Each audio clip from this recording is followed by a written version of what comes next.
Getting real with Reality Wellness again here on eRadio, and we're joined by Nicolette Visser, who is the Chief Wellness Coordinator as well as organisational psychologist with Reality Wellness. She joins us here on eRadio, and today's topic, pursuing happiness. First of all, Nicky, welcome back. Thank you so much for having me back. So happiness, Nicky, what does the pursuit of happiness mean? So I think that's the ever-present question that people ask, and I think that's why I really wanted to talk about happiness, because the more that you talk to people, the more you start to realize that people are trying to pursue happiness. And often when you start to unpack that a little bit more, people don't really have the answers to what does that actually mean for them. And I think for many people, the pursuit of happiness usually means creating a life that brings you joy, contentment, and in some cases it might even relate to finding purpose. And I think a lot of people actually refer to finding happiness or pursuing happiness as a form of purpose. And I think where we go wrong when we think about the pursuit of happiness is what we perceive to create happiness. So what is happiness? What is contentment? What is purpose? I think we go wrong on that journey because we don't actually know what those words mean, and we don't really know what is going to create that for us. Like, for example, a lot of us think that, okay, I'm going to be happy when I have let's say a 5-bedroom house or a mansion. I'm going to be happy when I can do X or when I can do Y or when I can fulfill my purpose in life. And I think that's why as a society we tend to go wrong when we talk about happiness, because we don't actually know where we're focusing our energy. We don't know if we focus our energy correctly, we don't know where it's going to go. Is it going to be something that's going to be a source of happiness for me or not? So true. But Nicky, why are we so focused on pursuing happiness? I think we're focused on pursuing happiness because of the movies. Honestly, I think it's as simple as that. I think there is the sensationalist belief that, you have to constantly be chasing something in order to be happy. And what is that something? We don't know, because they're always saying, well, you need to chase happiness. Okay, but what is happiness? Okay, happiness is having, let's say, for example, having all the latest gadgets in your house. It's having a big house. It's having a family. It's having children. It's having a partner. So people are always telling you what should make you happy or ought to make you happy, but sometimes you don't actually sit down and take stock of what actually does make me happy. What is happiness? What are the moments that I find joy in, that actually make me feel content with the life that I have?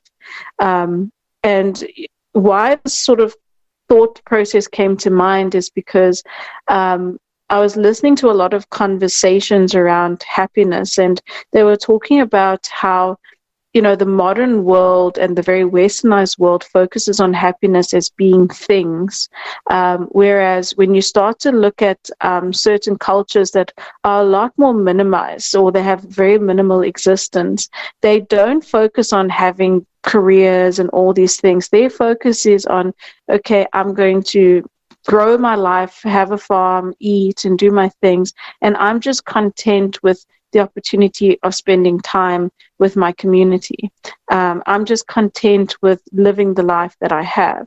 And that is for them a form of happiness, because they're not stressed out by all of these other big things that we think we need to be stressed out about, and it's not creating happiness or joy for us. So I think that's why we're focused on it. Is I think there's just a very twisted view of what happiness truly is. And I think it's sensationalized because of Western media and things like that. Yeah, because that creates like a unrealistic expectation for all of us, watching, especially watching the rom-coms, all the chick flicks, as they call it. A lot of people look for romance like that, where somebody's singing to you on a rooftop or whatever. And sadly, then they realize it doesn't exist. Exactly. That's exactly the challenge I think a lot of people are experiencing, is they don't actually know what those experiences ought to feel like. If you think about love, what does love actually feel like? What does it mean to be in a relationship? And sometimes we use rom-coms as the reference point, that it needs to be someone who's willing to cancel their entire life for you, who's going to run across the country to find you and Yes, or the airport. give it all up. Which, in fairness, it would be nice, but at the same time, is that real? I don't know. I'm not sure that's real. And I think that's really the challenge is, and also, like, people tell you what you're supposed to want. Like, I can say as a woman, a lot of people say that I'm going to find my happiness once I'm married and once I have children. And maybe for me in my journey, yes, me personally, I do find joy in having a family, having my husband, having my daughter. But that does not mean that is going to be happiness for the next person. If you speak to another woman, there's nothing worse that they can think of than having a child or being tied down in a marriage. That might be the worst thing for them. So I think it's really just not letting everyone else dictate to you what your happiness ought to be. Yeah, well, so true. And then also, of course, practicing gratitude. That's also very, very important. But 100%. Nicky, now this is probably a difficult question, but it's our final question for today. How does one really find happiness? I think a starting point to finding happiness is knowing when you are happy. And I know that sounds so obvious, and you're probably thinking, that's such a gimmicky answer, but the fact of the matter is that we tend to miss the moments when we're truly happy because we're so focused on when is my next fix of happiness, when am I going to experience the next one. And an example of that is taking time and being present in the moment and experiencing what you're experiencing in that moment and really taking stock of that feeling. Like, for example, something that I really like to do is when I'm with people, or when I'm experiencing something and I start to feel like my body has a physical response to that makes me know I'm feeling happy. Instead of me, sometimes I'll record it, but then instead of me recording, I actually put the phone down and I actually just take a moment and I feel the emotion. I say, okay, how does this really feel? And by taking stock of that moment of happiness, that makes me feel even happier. And it makes me also then be grateful because, like you said, that moment of gratitude, it's like almost instantaneous that the thought comes to mind, I'm so grateful for this moment. And I'm so happy that I've been led to this moment in time. And I think just that moment of gratitude and that moment to experience everything makes you feel so good. But that means knowing your body, knowing how you respond when your body's happy. I think that's it. I think once you know you're happy, taking stock of that moment, showing gratitude from that moment, but also just focusing on creating happiness in little moments.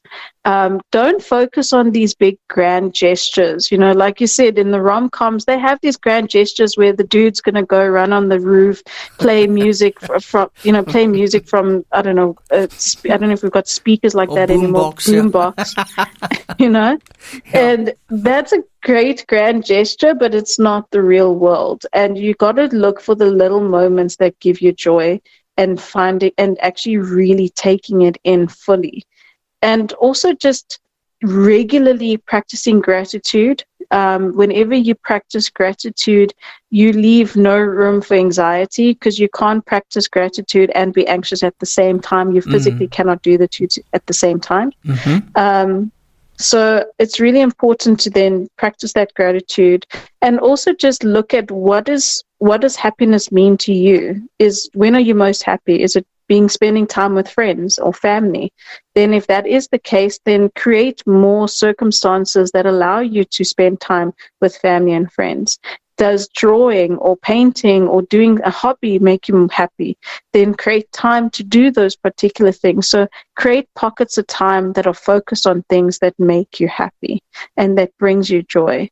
If joy comes from achieving goals, then set goals for yourself. Set the goals that you want to achieve, achievable goals, obviously, not unrealistic ones, and aim for each of those and revel in the moment when you achieve the goals that you've been trying to achieve. Enjoy that moment.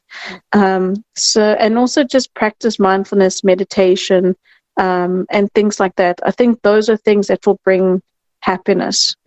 It's just focusing on your perception of happiness and not other people's. Does that make sense? It totally does. It totally does. And then what do you, just lastly, I want to throw this one into the pot. What do you say to people who tell you that money can't buy you happiness? Do you believe money can buy you happiness?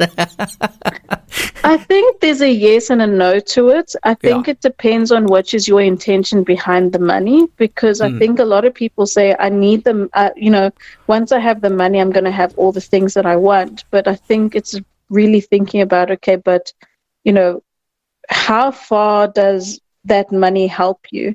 And I'll use an example. Money is really, if you're coming from an impoverished environment or where you have no money, that money will bring happiness 100%, because the money is going to help you get the life that you need to survive. Because when you're just surviving, you're not thriving. So yes, the money will bring joy, because now what's going to happen is you're going to use that money and you're going to support your family, which is going to make you feel better. You're going to not have these stresses of finances at the end of the month, which is fantastic. So it will bring it. But money only has a point. So once you start reaching a certain point, money doesn't matter any longer. And it doesn't actually bring the joy and the happiness and all those things. And that's why you see that people who are in more affluent spaces will tell you money doesn't bring happiness. It's because they've got everything they can gain from the money and they can consume from the money. But now they need to realize that actually I myself need to develop as a person in order to find my joy and my happiness and the things that truly bring me happiness. So that's why I'm saying it's a yes and no. I think from someone who has no money, then yes, it will. For someone who has all the money in the world, no, it won't bring them happiness. Listen, that was a brilliant answer. I couldn't do any better. Well done. That was fantastic. Yeah, I agree with you totally. And yes, I hope that our listeners will also find happiness. And Nicky, thank you so much again. That was very, very interesting, and we appreciate your help and advice. Perfect. Thank you so much. I really appreciate it, and hope to speak to everyone again in the next coming months as well. And also just a reminder that there is a little bit of reality as a podcast that they can listen to, and they can also find a little bit more about Reality Wellness on www.realitywellness.co.za. Excellent. Nicky, until next time, thanks so much.